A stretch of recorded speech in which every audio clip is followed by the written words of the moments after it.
사도 빌립, 아마 들어보셨을 이름일 텐데요. 오늘 우리가 함께 들여다볼 인물은 어쩌면 그냥 평범한 제자 중 한 명이라고 생각하셨을지도 모르겠어요.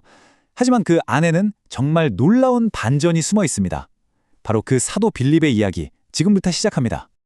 자, 본격적으로 빌립의 이야기를 시작하기 전에 이거 하나는 확실히 하고 넘어가야 해요. 왜냐하면 정말 많은 분들이 여기서부터 헷갈리기 시작하거든요. 신약 성경에 빌립이라는 이름이 몇 명이나 나올까요? 이게 생각보다 중요한 포인트입니다. 네, 바로 두 명입니다. 성경에 나오는 중요한 빌립이 두 명이라는 거죠. 한 명은 나중에 전도자로 큰 활약을 하는 집사 빌립이고요. 또 다른 한 명이 바로 오늘 우리가 집중해서 볼 예수님의 12제자 중 한 명이었던 사도 빌립입니다. 이 둘은 전혀 다른 사람이에요. 우리는 바로 이 사도 빌립의 아주 흥미로운 믿음의 여정을 따라가 볼 겁니다. 자, 그럼 빌립이 어떤 사람이었는지 그의 성격을 가장 먼저 엿볼 수 있는 장면으로 한번 가보시죠. 그의 방식은요, 논쟁이 아니었어요. 설득도 아니었고요. 아주 단순하지만 그래서 더 강력한 바로 초대였습니다. 이야기는 이렇게 시작됩니다.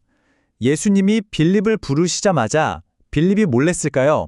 바로 자기 친구 나다나엘을 찾아갑니다. 맘서림이 없어요. 그리고는 아주 간단하게 하지만 핵심적인 다리를 놓아주죠. 근데 친구인 나다나엘의 반응이 어땠을까요?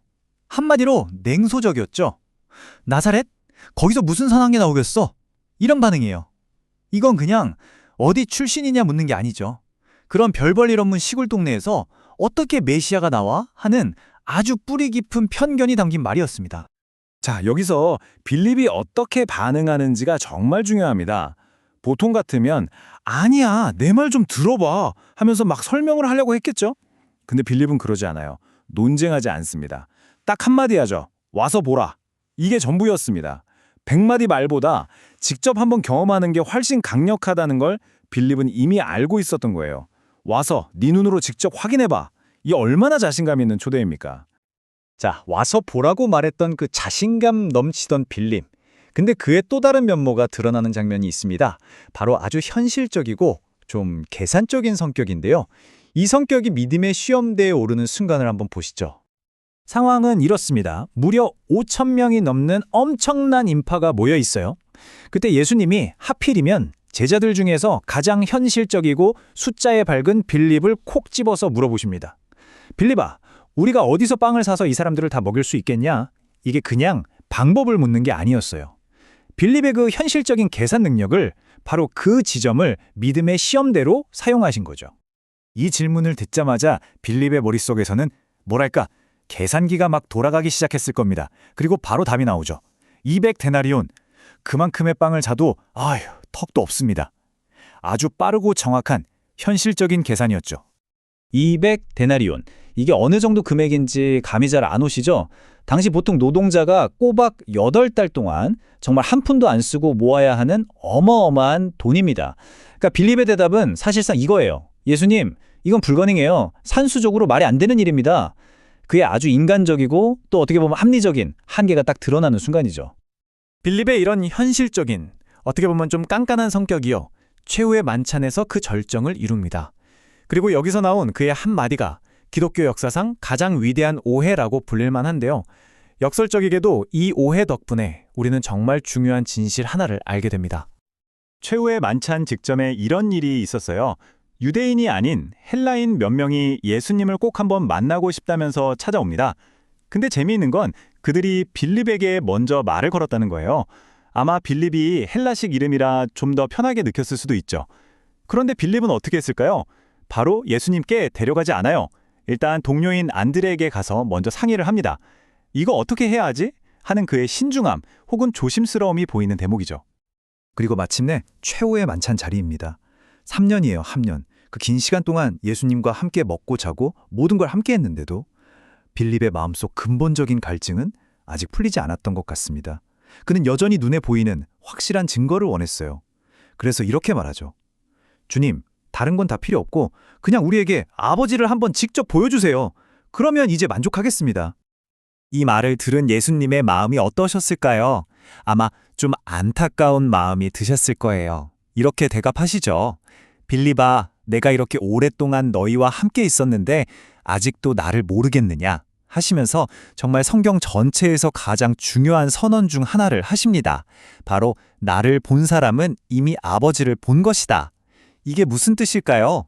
눈에 보이지 않는 하나님을 알고 싶어. 그렇다면 바로 내 모습을 봐라. 내 안에 그 모든 것이 다 담겨 있다. 라는 엄청난 선언이었던 거죠. 자, 그럼 이렇게 현실적이고 눈으로 봐야만 믿었던 질문 많은 남자. 이 실증주의자 빌립은 과연 어떻게 되었을까요? 그의 인생 마지막 여정은요, 한 사람이 어떻게 완전히 변화될 수 있는지를 우리에게 똑똑히 보여줍니다. 교회 역사와 고고학은 그의 그 후의 삶을 추적하고 있습니다. 서기 30년쯤 예수님의 부름을 받고 그는 소아시아, 지금의 터키 지역으로 가서 복음을 전했다고 해요. 그리고 전승에 따르면 서기 80년경 히에라폴리스라는 곳에서 순교, 즉 자신의 믿음을 지키기 위해 목숨을 바쳤다고 전해집니다. 이게 오랫동안 그냥 이야기로만 남아있었는데 정말 놀랍게도 2011년에 바로 그 히에라폴리스에서 그의 무덤으로 보이는 유적이 실제로 발견되었어요. 전설이 역사가 되는 순간이었죠. 자, 이 표를 한번 보세요. 이게 바로 빌립의 인생을 한눈에 보여주는 겁니다. 처음에는 어땠죠?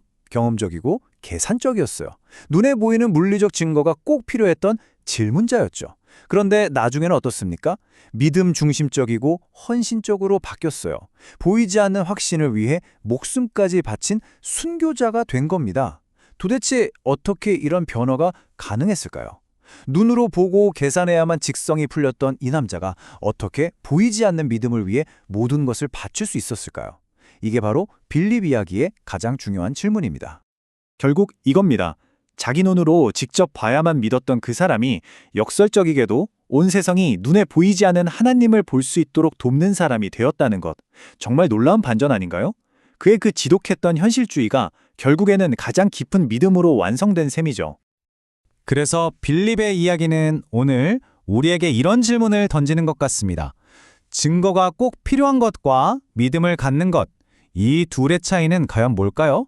이 둘은 서로 완전히 반대되는 걸까요? 아니면 어쩌면 증거를 찾는 그 과정 자체가 진짜 믿음으로 가는 여정의 일부는 아닐까요? 우리 마음속에도 어쩌면 조금씩은 이 질문 많은 빌립이 살고 있는지도 모르겠습니다.